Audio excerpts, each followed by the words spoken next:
Keir Starmer faces backlash over remarks on the Chagos Islands. Keir Starmer, leader of the UK's Labour Party, has come under fire after a recent speech in which his comments on the Chagos Islands were criticised as deeply embarrassing and out of touch with the complex historical and geopolitical issues surrounding the territory.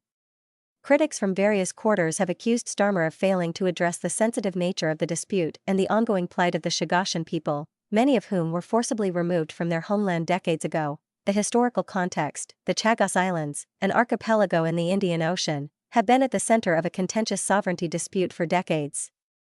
In the 1960s and 1970s, the British government forcibly evicted the Chagosian people to make way for a U.S. military base on Diego Garcia, the largest island in the chain. This displacement has left generations of Chagosians living in exile, primarily in Mauritius, Seychelles, and the UK, while they continue to fight for the right to return to their homeland. The legality of the UK's claim over the Chagos Islands has been repeatedly challenged on the international stage. In 2019, the International Court of Justice (ICJ) issued a landmark advisory opinion stating that the UK's continued administration of the islands was unlawful and called for their return to Mauritius. The United Nations General Assembly later passed a resolution overwhelmingly supporting the ICJ's decision. Despite this, the UK has resisted relinquishing control, citing strategic defense agreements with the United States as a key factor. Starmer's controversial remarks. During his speech, Starmer appeared to sidestep the moral and legal dimensions of the Chagos dispute, emphasizing instead the UK's national interests. His comments were seen as dismissive of the ICJ's ruling and the suffering of the displaced Chagosian community. Critics argued that his remarks mirrored a colonial mindset. The controversy could also have domestic political ramifications. The Chagosian community in the UK, particularly in areas like Crawley where many have settled, represents a significant and vocal constituency. Labour risks alienating these voters if the party fails to support their demands for justice and restitution, a call for accountability. As the debate over the Chagos Islands continues, there is growing pressure on Starmer to clarify his position and offer a more comprehensive and empathetic response. Human rights advocates have urged the Labour leader to engage directly with the Chagosian community and acknowledge the historical injustices they have faced.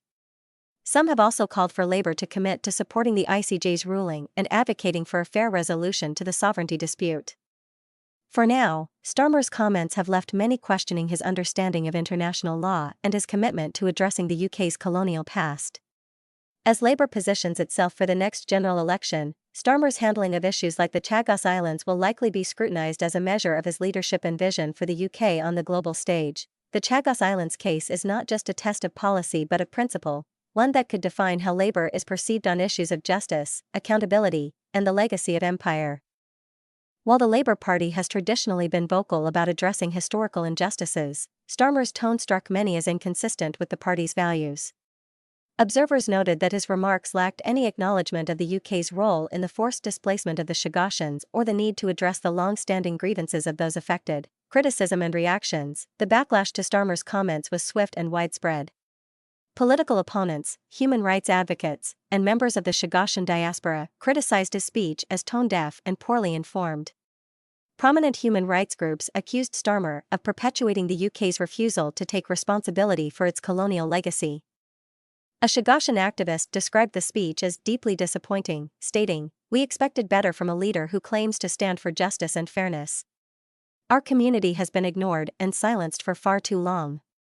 Others pointed out that Starmer, a former human rights lawyer, should have demonstrated greater understanding of the legal and ethical implications of the Chagos Islands case. From within his own party, some Labour MPs reportedly expressed unease about the speech, fearing it undermines the party's credibility on issues of international law and justice. Labour cannot claim to support human rights while disregarding the clear rulings of international courts, one MP said privately. Broader implications for Labour. Starmer's comments also raise questions about Labour's foreign policy direction under his leadership. Critics argue that his stance on the Chagos Islands reflects a broader shift towards a more cautious, centrist approach to international affairs, potentially alienating the party's progressive base. For many, this incident symbolizes a missed opportunity for Labour to align itself with global movements advocating decolonization and justice for displaced peoples.